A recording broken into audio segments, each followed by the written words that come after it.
नमस्कार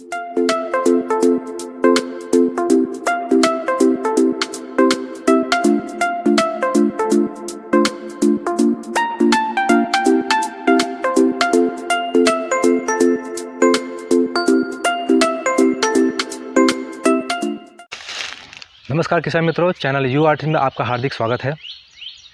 दोस्तों, बहुत सारे ऐसे पौधे हैं, पेड़ हैं जो कि अभी आने वाले समय के अंदर 2020 के अंदर हमारे मानसून आने वाला है और हम सोच रहे कि कौन से पौधे हम अपने खेत के चारों तरफ लगाएं या खेत के बीचों बीच लगाएं। हम कौन सा प्लांटेशन करें जिससे हमारे को आने वाले समय के अंदर बहुत ज़्यादा मुनाफा हो। ऑप्शन तो हमारे पास बहुत कुछ है।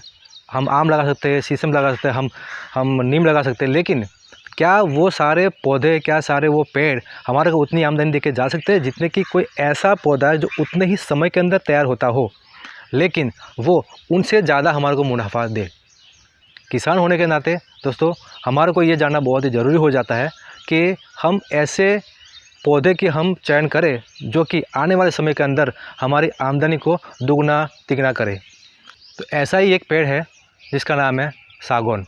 तो सागौन का पेड़ है जो हमारे को लंबे समय तक हमारे को वो टिकता है, बहुत ज़्यादा आमदनी देके जाता है। और ऐसा नहीं है कि वो कम समय के अंदर तैयार नहीं होता है, वो सिर्फ 10 साल के अंदर ही तैयार हो जाता है। कई लोग बोलते हैं कि उसको 50 साल लग जाते हैं, ऐसा कुछ नहीं है।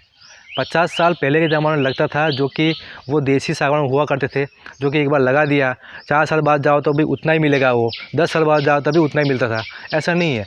आजकल टेक्नोलॉजी काफ़ी फास्ट हो गई है, तो टेक्नोलॉजी के कारण एग्रीकल्चर विभाग के अंदर भी हमारे को ऐसी चीज़ें देखने को मिलती है जो कभी हमने सोची भी नहीं थी। टिश्यू कल्चर जब से आया हुआ है मार्केट के अंदर, तब से उन्होंने ये जो 50 साल वाला सिस्टम पूरा चेंज कर दिया है। आजकल 50 साल में नहीं, पौधे 10 साल में हो जाते हैं, 10 साल में हम काटने लायक पेड़ हो जाते हैं। तो जो 50 साल में होने वाला सागौन आज 10 साल के अंदर वो तैयार हो रहा है, तो मानिए कि आपको कितना इनकम देके जा सकता है। तो क्यों हम बाकी जो पेड़ है उसके साथ साथ में ये भी पेड़ हम लगाए जिससे हम अपनी आमदनी को दुगना तिगना कर पाए। तो दोस्तों, इस पेड़ के बारे में हम इस वीडियो के अंदर पूरी जानकारी देंगे। सबसे पहले बात आती है ज़मीन की। तो ज़मीन हमारे को कैसी होनी चाहिए? ज़मीन हमारे को किसी भी टाइप की ज़मीन चल जाएगी। हाँ, इसमें रेत की मात्रा बहुत ही कम होनी चाहिए। राजस्थान के कुछ एरिया जैसे बाड़मेर जैसे में, उस एरिया में ये नहीं हो सकता क्योंकि वहाँ पर ज़मीन के अंदर रेत की मात्रा ज़्यादा है। लेकिन राजस्थान के कुछ एरिया को छोड़ के देश के सभी भागों के अंदर जहाँ भी जिस भी एरिया के अंदर सागौन करना चाहे वहाँ पर हम कर सकते हैं। JNK के कुछ एरिया के अंदर जहाँ बर्फीला एरिया है वहाँ पर भी ये संभव नहीं है क्योंकि इसके डालें वगैरह टूट जाती है, तो वहाँ पर जो पौधे होते हैं वही हो सकते हैं। तो ज़मीन के अंदर हमारे को ज़रूरी नहीं है कि ज़मीन इसके लिए कोई स्पेशल चाहिए। काली ज़मीन चल जाएगी, गोरारू ज़मीन भी चल जाएगी इसके अंदर, लाल मिट्टी भी इसके अंदर चल जाएगी, सारी ज़मीन इसके अंदर चल जाएगी। बात आती है हमारे किस मौसम के अंदर है ये हम लगाए, किस मौसम के अंदर हमारे को इसके पौधे लगाने चाहिए। दोस्तों, मौसम की बात करूँ इससे पहले हम समझ लेते हैं कि जो टिश्यू कल्चर पौधे होते हैं, हम इस वीडियो के अंदर टिश्यू कल्चर की ही बात करेंगे। जो टिश्यू कल्चर पौधे होते हैं जब वो लेबोरेटरी में बनाए जाते हैं तो उसका काफ़ी सारा ध्यान रखा जाता है उन चीज़ों का, ताकि वो हर मौसम के अंदर वो फूले फले।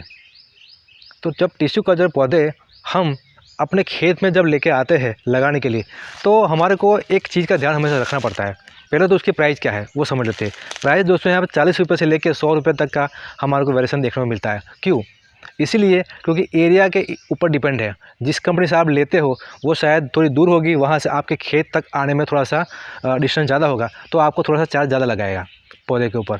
तो ऐसे ही अगर नज़दीक होगा बिल्कुल तो आपको कम दाम के अंदर मिल जाएगा। तो मैं ये नहीं बोलूँगा कि इसका यही फिक्स प्राइस के ऊपर आपको ये पौधा मिल जाएगा। दूसरा कि जब हम कंपनी से या किसी नर्सरी से हम पौधा अपने खेत तक लेके आते हैं तो हमारे को बिल्कुल आराम से लेके आना चाहिए और अपने जहाँ पर हमने लगाना है वहाँ पर 7 दिन तक कम से कम उसको हमारे को नॉर्मल वातावरण में रखना चाहिए। क्यों? इसका रीज़न ये है कि जब तक आपने पौधा लिया यूपी से, आप लेके आ रहे हो इसको महाराष्ट्र में, तो थोड़ा सा डिफरेंट पड़ जाता है दोनों के एटमॉस्फेयर के अंदर। तो पहले एटमॉस्फेयर के अंदर उसको ढालो बाहर, उसके बाद उसको ज़मीन में लगाओ। तो ये चीज़ बहुत ही ज़्यादा ज़रूरी है। ज़मीन की तैयारी कैसे करनी चाहिए? ज़मीन की तैयारी दोस्तों हमारे को मई महीने के अंदर ही हमारे को शुरू करना चाहिए। मई के अंदर या अप्रैल के अंदर, जहाँ भी अगर खेत के बीचों बीच आप लगाना चाहते हो, खेत के अंदर पूरे खेत में प्लांटेशन आप करना चाहते हो, तो आपने करना क्या है, 10 बाय 10 के अंदर आप लगाओ, या 12 बाय 12 में लगाओ आप, या 12 बाय 10 में लगाओ आप। डिस्टेंस आपका इस तरीके से होना चाहिए, क्योंकि अगर आप जितना कम डिस्टेंस के अंदर आप पौधे लगाएंगे उतना ज़्यादा उसका ग्रोथ नहीं होगा। जितना डिस्टेंस ज़्यादा, दो पेड़ों के बीच की दूरी ज़्यादा, उतना ही आपका इसका ग्रोथ ज़्यादा मिलेगा। इससे कम डिस्टेंस में आप लगाओगे तो पौधों का विकास थोड़ा सा कम होगा। हम जो ग्रोथ चाहते हैं वो ग्रोथ हमारे को नहीं मिलेगा। इसीलिए हमारे को जो भी प्लांटेशन करना है, पहले हमारे को ये तय करना है कि हमारे को कितने एकड़ में करना है, या हम खेत के चारों तरफ करना चाहते हैं तो कोई मतलब नहीं हमारे को डिस्टेंस का देखना है। जहाँ भी हमारे को गैप मिले वह हम लगा देते हैं उसको, क्योंकि वहाँ पर साइड में है, उसका ग्रोथ हमारे को आज नहीं तो कल, नहीं तो परसों, नहीं तो कभी भी साल में कभी वो मिलना ही मिलना है उसका ग्रोथ। और 10 साल 20 साल भी लग जाए हमारे को कोई मतलब नहीं, क्योंकि वो खेत के साइड में है। लेकिन जब खेत के बीच में हम लगाते हैं तो हमारे को ये ध्यान देना ज़रूरी होता है कि हम कम से कम टाइम के अंदर वो फसल हम ले पाए। हम अगर पेड़ भी लगाते हैं तो हम पेड़ को कम से कम टाइम में हम काट पाए और उसमें से इनकम हम ले पाए। तो दोस्तों 10 बाय 10, 10 बाय 12 या 12 बाय 12 फीट के से ज़्यादा दूरी, उससे कम दूरी नहीं। तो ये सारी चीज़ें आपने ध्यान में देनी है। अभी बात आती है कि हमने अपना खेत तैयार कर दिया, खड्डे हमने खोद दिए उस डिस्टेंस के ऊपर, खड्डे के अंदर हमने गोबर का खाद डाल दिया, खड्डे को तपने दिया। उसके बाद पहली बारिश जब होती है, एक दो बारिश आप होने दीजिए, दूसरी तीसरी बारिश के अंदर आप वो पौधे हैं उसकी जो पॉलीथीन आती है उसको चीर के उसमें लगा दीजिए, चारों तरफ से मिट्टी डाल दीजिए और कंटिन्यूस उसको पानी डालते रहे। जब बारिश नहीं हो रही है तो पानी डालिए, बारिश हो रही है तो पानी डालने की ज़रूरत नहीं है। पानी आपको कब कब डालना चाहिए? आपको लग रहा है कि आपकी ऊपर वाली ज़मीन थोड़ी सी सूख रही है, तुरंत आप उसको पानी डालें, क्योंकि शुरू के अंदर आपको सागौन की खेती के अंदर उस पौधों को आपको बहुत ज़्यादा पानी चाहिए। मरने देना नहीं है उसको पानी देते रहना है उसको, लेकिन पानी बढ़ने भी नहीं देना है उसके अंदर। पानी बढ़ गया तो पौधा ख़राब भी हो सकता है। तो पानी देना है लेकिन पानी बढ़ने देना नहीं है हमने, ये बात भी हमने ध्यान रखनी है। हमारे पौधे लग गए, हमने उसमें खाद जो कंपनी ने आपको रिकमेंड किया हुआ है खाद वही आप डालें। अगर डालना चाहते हो तो, नहीं डालना है तो आप गोबर का खाद सबसे बेस्ट है, उसमें देखने की कोई ज़रूरत नहीं है। गोबर का खाद चाहो थोड़ा खोद के वहाँ गोबर का खाद डाल के मिट्टी को लगा दीजिए। ये कार्रवाई आप 6 महीने तक कीजिए। 6 महीने के बाद में आपने कोई खाद कोई कुछ डालने की ज़रूरत नहीं है, ओनली पानी के ऊपर आपका काम चल जाएगा। तो दोस्तों उसका ग्रोथ कैसे होगा, आप जब उसको लगाएंगे ना तब 30 दिन के अंदर आपको पौधा 1 फीट का होगा। 30 दिन के अंदर वो पौधा आपका 1 से 1.5 फीट का हो जाएगा आपका। 45 दिन के अंदर आपका वो पौधा है वो 2 फीट का हो जाएगा।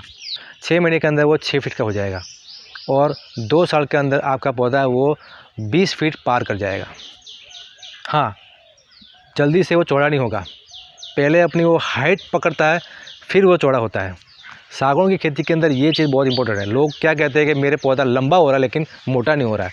मोटा नहीं होगा जल्दी, पहले वो हाइट पकड़ेगा फिर मोटा होगा वो। अगर आपको मोटा जल्दी करना है, ऊपर से आप थोड़ा सा काटते जाइए, उसके ऊपर वजन होने देना है। आप उसको छिलते जाएंगे तो वो लंबा होता जाएगा। ऐसा नहीं करना है, पहले आप उसको ज़्यादातर छांटिए मत, प्रूनिंग मत किए ज़्यादा। आप प्रूनिंग करेंगे तो होगा क्या, लंबा ज़्यादा हो जाएगा उसका। तो प्रूनिंग कम कीजिए, पहले 2 साल तक उसका प्रूनिंग मत कीजिए। उसके बाद में फिर जैसे जैसे 2 साल 3 साल के बाद में उसका प्रूनिंग आप करिए तो लंबाई भी पकड़ेगी वो, उसकी चौड़ाई भी होगी उसकी। तो ये चीज़ बहुत इंपॉर्टेंट है। दूसरा है कि कब पानी देना चाहिए। पहले आप शुरू में तो आप हर 5 या 6 दिन में आप पानी दीजिए आपको, जब पौधा लगाते हैं तब। और उसके बाद में समय जैसे बढ़ता जाता है, सर्दी आ जाती है, सर्दी के अंदर आप उसको 15 दिन में पानी दीजिए। गर्मी के टाइम में आपको हर 15-15 दिन में आपको पानी देना है। 1 साल 2 साल तक आपको कम से कम 1-1 महीने तक की गैप में आपको पानी देते रहना है, ताकि आपका जो पौधा है उसको कंटिन्यूस आपको नीचे वाली ज़मीन गीली मिले। सबसे बेस्ट सिस्टम आप यही है कि आप उसको टपक सिंचाई पद्धति से आपको पानी दीजिए। वो बेस्ट आपका मेथड है, जिससे आपको होगा क्या, आपको ज़्यादा इसमें मेहनत भी नहीं करनी पड़ेगी और उसको आप खाद भी उसके अंदर डाल सकते हैं। खाद वही डालना है, मैंने बता दिया आपको, जो कंपनी ने आपको रिकमेंड किया हुआ है। ओके, हमारा पौधा धीरे धीरे बढ़ना शुरू हो गया है और उसकी प्रूनिंग करने का टाइम आ गया। प्रूनिंग हमने करते रहना है। प्रूनिंग करते टाइम में आपने छटाई ऊपर से नहीं करना है, कभी कोई आप धारदार हथियार ले तो ऊपर से नहीं काटना है, नीचे की तरफ से काटना है, ताकि वो जो पौधा हो वो ख़राब ना हो, आपका पेड़ जो ख़राब होके ना गिर जाए। दूसरा, दीमक से बचने के लिए उसके चारों तरफ में चूने का आवरण लगा दीजिए, चूना लगा दीजिए आप, ताकि जो दीमक वगैरह कम आएगी। दीमक की दवाई भी आप लगा सकते हैं जो बाज़ार में आपको आसानी से उपलब्ध है। तो ये सारी चीज़ें जो है हमने ध्यान देनी ज़रूरी होती है। 10 साल 15 साल के अंदर आपका पौधा जब तैयार हो जाता है, अभी बात आती है बेचने की। सबसे इम्पोर्टेंट फैक्टर यहाँ स्टार्ट होता है। किसान लोग अपने पौधे तैयार कर लेते हैं, अपने पेड़ तैयार कर लेते हैं, लेकिन जब बेचने की बारी आती है तो वहाँ पर वो मार खा जाते हैं। हमने यहाँ पर ये चीज़ करनी है कि हमारे को अपने पौधे, अपना पेड़ की हमारे को सबसे ज़्यादा हमारे को इनकम मिल पाए। यहाँ पर 2 फैक्टर है। आप कंपनी से डायरेक्टली बाय बैक का ऑप्शन चूज़ कर सकते हैं, ताकि कंपनी आपको सीधा एक एग्रीमेंट जब आप लगा दो तभी करती है कि हम ही इसको ख़रीदेंगे। तो ये सबसे बेस्ट एग्रीमेंट है। आप वही कंपनी चूज़ कीजिए जो आपका जो तैयार हुआ माल भी आपका वापस ले जाए। नहीं मिलती ऐसी कंपनी, कोई बात नहीं है, लगा दीजिए। आपका पौधे, आपके पेड़ 10 साल बाद तैयार हो जाते हैं। डिमांड देखो, लकड़ी की डिमांड कभी भी ख़त्म होने वाली नहीं है, क्योंकि लकड़ी दिन ब दिन कम होती जा रही है, ज़्यादा नहीं हो रही है, कम होती जा रही है लकड़ी धीरे धीरे। हाँ, इसके बहुत सारे ऑप्शंस अवेलेबल है मार्केट के अंदर कि आजकल वो सिंथेटिक फाइबर टाइप मटेरियल आ गया है जो कि लकड़ी के एवज में वो मिलता है, लेकिन वो इतना ज़्यादा अच्छा भी नहीं है कि लकड़ी की वो कंपेरिजन कर पाए। लकड़ी है और वो भी सागौन की लकड़ी है। तो उसके अंदर आपने हमेशा ध्यान रखना है कि आपकी लकड़ी का दाम आपके ऊपर निर्भर है। मार्केट के अंदर 1500 रुपये से लेके 5000 6000 घन फीट के ऊपर इसकी लकड़ी बिकती है, लेकिन लेना हमारे हाथ में होता है, क्योंकि व्यापारी तो मुंह फाड़ के बैठे हुए यहाँ पर। जैसे आप गए उसके पास में, वैसे आपको वो लूटने के चक्कर में रहते हैं। तो ऐसा कभी भी आपने झांसे में नहीं आना है। आपकी लकड़ी का दाम आपने ही तय करना है। सबसे बेस्ट इसमें यही है, आप अपने लोकल मार्केट को पहले वॉच करिए। लोकल मार्केट के अंदर आके आप देखिए कि जो आपकी लकड़ी है उसका दाम वहाँ पर क्या चल रहा है। आप किसी सुथार के पास में, जो फर्नीचर बनाते हैं उनके पास में, जहाँ शिप बिल्डिंग हो रही है वहाँ पर जाइए आप, ठीक है। जहाँ बड़े जहाँ पर फर्नीचर की दुकानें हैं, जहाँ पर फर्नीचर का काम हो रहा है वहाँ पर जाइए आप। वो जगह पर आप जाएंगे तो वहाँ पर आपको पता लगेगा कि आपकी लकड़ी का दाम वहाँ पर कितना मिल सकता है। आपकी लकड़ी यहाँ पर गीली है तो गीली लकड़ी आपको पहले काटनी भी पड़ेगी, काट के आपको सुखानी पड़ेगी। सुखाने के बाद में आपको जो वो लोग डिमांड करते हैं उस हिसाब से आपने उसको पीस करने पड़ेंगे। उसके बाद आप बेचोगे उसको तो आपको सबसे ज़्यादा दाम मिलेगा। इस बिज़नेस के अंदर, इस लकड़ी के बिज़नेस के अंदर यही ज़्यादा इम्पोर्टेंट है कि आप अपना माल किसको बेच रहे हैं। बहुत सारे कमेंट, सबसे ज़्यादा कमेंट इसमें यही आते हैं कि मैं अपना माल कहाँ बेचूँ, मेरे पास में 1000 पेड़ है, मैं कहाँ बेचूँ, मेरे पास में 300 पेड़ है, मैं कहाँ बेचूँ। बेचने के लिए देखो बहुत सारे ग्राहक है, वो आपको ले जाएंगे, लेकिन वो आपको दाम ज़्यादा नहीं देंगे, क्योंकि वो ये समझते हैं कि मैं सागौन की लकड़ी लेके उसको मैं बबूल की लकड़ी का दाम दे दूँ। यहाँ यही चल रहा है। तो ये इसमें ना आए कभी भी। आपकी लकड़ी का दाम आप ही तय करें, पहली बात तो। दूसरा कि आप थोड़े से अलर्ट हो जाए कि यहाँ पर झांसे वाले बहुत लोग आते हैं व्यापारी बन के। तो आप कभी भी कोई भी एग्रीमेंट करते हैं तो हमेशा लिखित में एग्रीमेंट कीजिए, क्योंकि आपका माल ज़्यादा है और आपका जो पैसा है वो सुरक्षित रहे। हमेशा 1 साल माल काट के मत दीजिए कभी भी, वहाँ पर आप धोखा खा जाते हैं। आप 1 साल पूरा खेत दे देते हैं कि ये काट के ले जाओ, मुझे इतने पैसे दे दो। वहाँ पर आपको पैसे जाने का डर भी रहता है। दूसरा कि आपको पैसे वहाँ पर कम भी मिल सकते हैं। तीसरा कि वहाँ पर आपके जो लकड़ी का दाम आना चाहिए उतना दाम आपको नहीं मिलेगा। ऐसा ना करके आप 20-20 पेड़ काट के जाओ, ताकि मार्केट के अंदर उसकी डिमांड भी बनी रहेगी और आपका माल भी जाएगा। तो हमेशा आपके माल की क्वालिटी भी देखी जाएगी और उस हिसाब से आपका माल जाएगा और आपको फ़ायदा होगा। तो ये सारी चीज़ें बहुत ज़रूरी है। मैं आपको वीडियो के डिस्क्रिप्शन के अंदर कुछ मोबाइल नंबर, कुछ कॉन्टैक्ट नंबर मैं आपको दे दूँगा, जिनके कॉन्टैक्ट करके आप अपने लकड़ी के दाम, आप उनको बेचना तो आप उसको बेच भी सकते हैं। पहले ये कॉन्टैक्ट नंबर कम होंगे, लेकिन जो लिस्ट है अभी धीरे धीरे वीडियो को बनने के बाद में वो लिस्ट बढ़ती जाएगी और आने वाले समय के अंदर वो लिस्ट ऐसी हर स्टेट वाइज लिस्ट बन जाएगी, जिसके अंदर आपको वो सारे नंबर्स मिल जाएंगे आपको, जो आपके नज़दीकी बायर्स हो। तो सारे जो बायर्स हैं वो आपको अच्छे दामों के अंदर आपकी लकड़ी ले जाएंगे। तो ये सारी चीज़ें जानना बहुत ही ज़रूरी होती है कि हमने अपनी लकड़ी का दाम कहाँ पर सबसे ज़्यादा लेना है। ऑप्शन तो बहुत है यहाँ पर, सोमिल वाले भी हैं, कुछ ऐसे लोकल व्यापारी भी हैं, कुछ बड़े व्यापारी भी हैं जिनके कांटेक्ट करके आप ये सारी बेच सकते हैं। लेकिन ध्यान यही रखना है कि आपका जो लकड़ी का दाम है वो आपको ज़्यादा मिले। अभी मैं अपने खेत के अंदर चारों तरफ दिखाता हूँ कि देख सकते हैं आप यहाँ पर जो भी पौधे लगाए हुए मेरे, ये तकरीबन 7 साल के हो गए। यहाँ पर मैंने 5 बाई 10 का गैप रखा था और कुछ जगह पर मैंने 10 बाई 10 का भी गैप रखा हुआ, ताकि साइड से वो ट्रैक्टर पूरा उसको जोत पाए। फ़िलहाल अभी पतझड़ का मौसम था, इसके अंदर बहुत ही सारे पत्ते गिरे हुए हैं।